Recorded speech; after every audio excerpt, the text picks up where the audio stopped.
What's up, guys? It's Chris. Welcome to VHP Engines. Wanted to give you guys a little behind the scenes on the L's that you can take when engine building, especially when you're engine building on the level that I am, where I'm doing it all the time for people. I'm not just doing a one-off every once in a while during the year to do something for a quick project. This is an investment, a huge investment on time. All right, so this block, while it wouldn't look like it, is a fucking turd. It's completely trash. And I paid top dollar for it. Top dollar meaning I paid $200 for this short block. You guys see me preach all the time about $100 long blocks. Well, this is an RBB short block that was complete. And I decided to go ahead and take the gamble of it being healthy and pay the $200. One of the pistons has some scratches on it, pretty heavy. I think I've managed to salvage the piston. I'm not 100% sure. It seems like it from the measurements I took. There was a spun bearing, and the spun bearing on the rod that was spun, somebody had removed the bearing so that way the crank would be able to turn once you put some effort on it, right? So it was a little okie doke that somebody pulled to fool a potential buyer that it was fucked. Now I don't think it was the guy who sold it to me. I think it was the guy that sold it to that guy. Sold it under false pretenses of it being a healthy block. I was actually going to build this block for that guy, but it turns out he I guess for whatever reason he decided not to.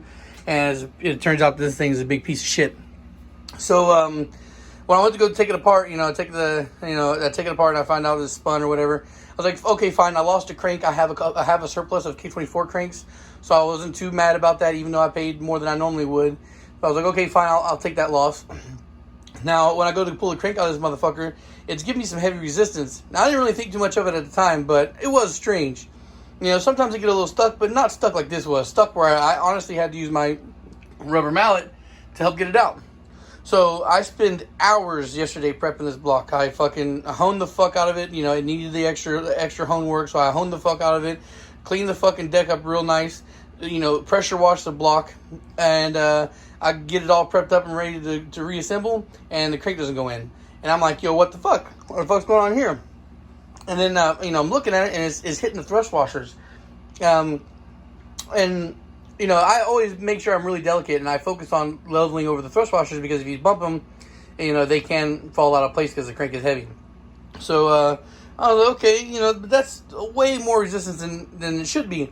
And then it got to the point where it was making direct contact with the thrust 100%, and not going in. So I pulled back the back out, and I put some old worn thrust washers in there, some old ones.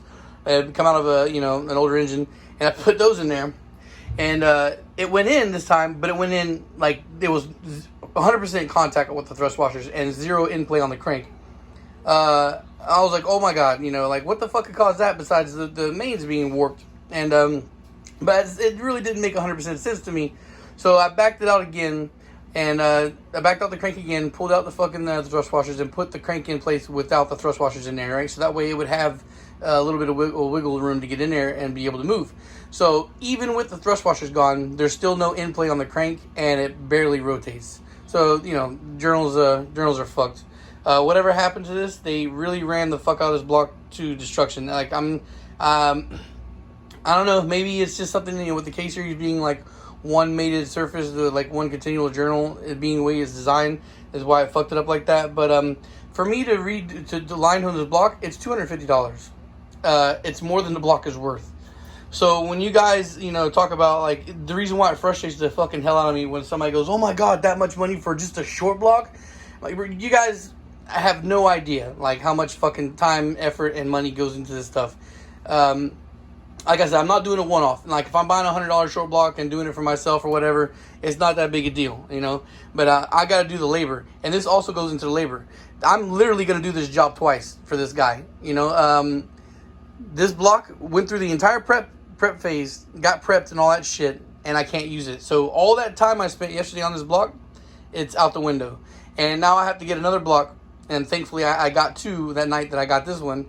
But I have to go through the prepping phase all over again. I have to fucking get that block out here on the stand. I got to clean it all up. Got to go through the honing, clean up the block, all that shit. This took 6 to 8 hours of my time last night. I was up till 6 o'clock in the morning.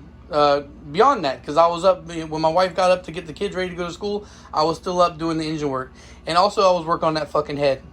That head was a lot more gunked up than I thought it was.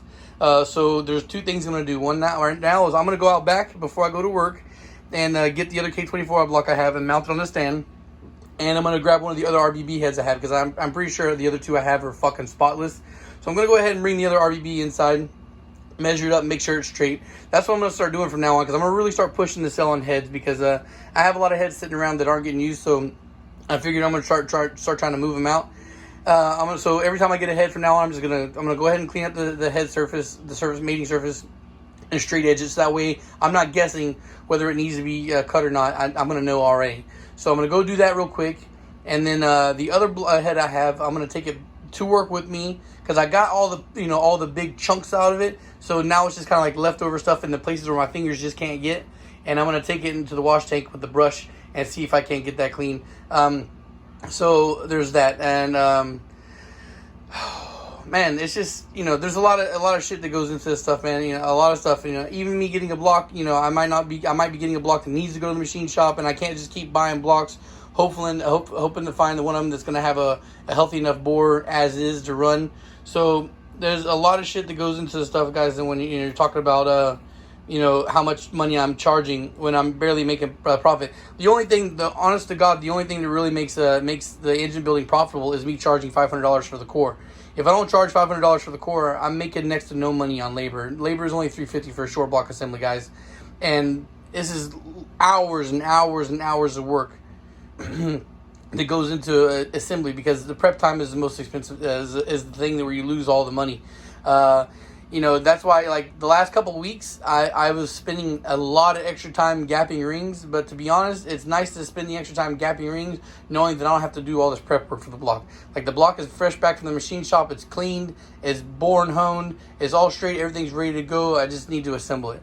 So there's the draw, pluses and minuses, everything, and that's just the positive and negatives of that. And I'm going to get out of here early. I'm going to go to work an hour early so that way I can spend time in front of the hot tank or in front of the wash tank before I need to actually punch in and start working on trucks.